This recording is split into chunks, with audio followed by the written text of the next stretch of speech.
ഈഷിതയാണ് തന്നെ വലിയ ചതിക്കുഴിയിൽ നിന്നും രക്ഷിച്ചതെന്ന് മഹേഷ് തിരിച്ചറിയുകയാണ്.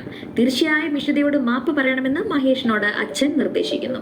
അച്ഛൻ പറഞ്ഞ പ്രകാരം മഹേഷ് ഇഷിതയോട് മാപ്പ് പറയാമെന്ന് തീരുമാനിക്കുന്നു. ഇനിന്നോ ഇഷിത നല്ല കലിപ്പിലാണ്. താനാണ് മഹേഷിനെ ഇത്രയും വലിയ ചതിക്കുഴിയിൽ നിന്നും രക്ഷപ്പെടുത്തിയതെന്ന് അറിഞ്ഞിട്ടും ഒരു നന്ദി പോലും മഹേഷ് പറഞ്ഞില്ലല്ലോ എന്ന ചിന്ത ഇഷിതയ്ക്കുണ്ട്.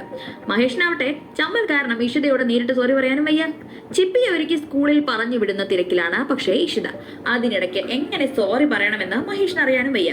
അപ്പോഴാണ് അമ്മ പൂജയ്ക്കായി കൊണ്ടുവച്ച റോസാപ്പൂ ഇതളുകൾ മഹേഷിന്റെ ശ്രദ്ധയിൽപ്പെട്ടത്. ഇതുകൊണ്ട് ബെഡിൽ സോറി എന്നെഴുതി അത് ഇഷിതയെ കാണിക്കാമെന്ന് മഹേഷ് തീരുമാനിച്ചു. അങ്ങനെ കഷ്ടപ്പെട്ട് അതെല്ലാം വെച്ച് മഹേഷ് സോറി എന്നെഴുതി. ഇനി ഇഷിതയെ വിളിച്ചത് കാണിക്കുക എന്നതാണ് ടാസ്ക്. അതിനായി മഹേഷ് ഇഷിതയെ ഫോണിൽ വിളിച്ച് തന്റെ വാച്ച് ഒന്ന് കണ്ടുപിടിച്ചു തരാൻ പറയുന്നു. ഇഷിതയാവട്ടെ റൂമിലെത്തി മഹേഷ് കാണാനില്ല എന്ന് പറഞ്ഞ വാച്ച് തിരഞ്ഞെടുത്ത് കൊടുത്തു. പക്ഷേ ബെഡിലെ സോറി കണ്ടില്ല. എന്നാൽ പിന്നെ ഫയൽ ഒളിപ്പിച്ചു വെച്ച് അത് കണ്ടുപിടിക്കാൻ പറയാമെന്ന് മഹേഷ് കരുതി. ഇഷിത ഫയലും തിരഞ്ഞെടുത്ത് കൊടുത്തു. ഇത്തവണയും ഇഷിത സോറി കണ്ടില്ല. എന്നാൽ പിന്നെ അവസാന വഴിയായി ബെഡിൽ ഒരു സാധനമുണ്ട്, വന്നു നോക്കാൻ മഹേഷ് ഇഷിതയോട് പറഞ്ഞു.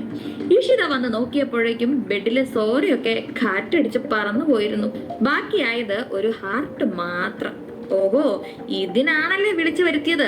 ഒരു ഉദ്ദേശം എന്റെ അടുത്ത് നടക്കാൻ പോകുന്നില്ലെന്ന് പറഞ്ഞ് ഇഷിത കട്ടക്കലിപ്പിൽ റൂമിൽ നിന്ന് പോയി. അങ്ങനെ ഇത്തവണയും പണി പാടിയല്ലോ എന്നോർത്ത് വിഷമിച്ചിരിക്കുന്ന മഹേഷിനെ കാണിച്ചാണ് ഇന്നത്തെ എപ്പിസോഡ് അവസാനിക്കുന്നത്.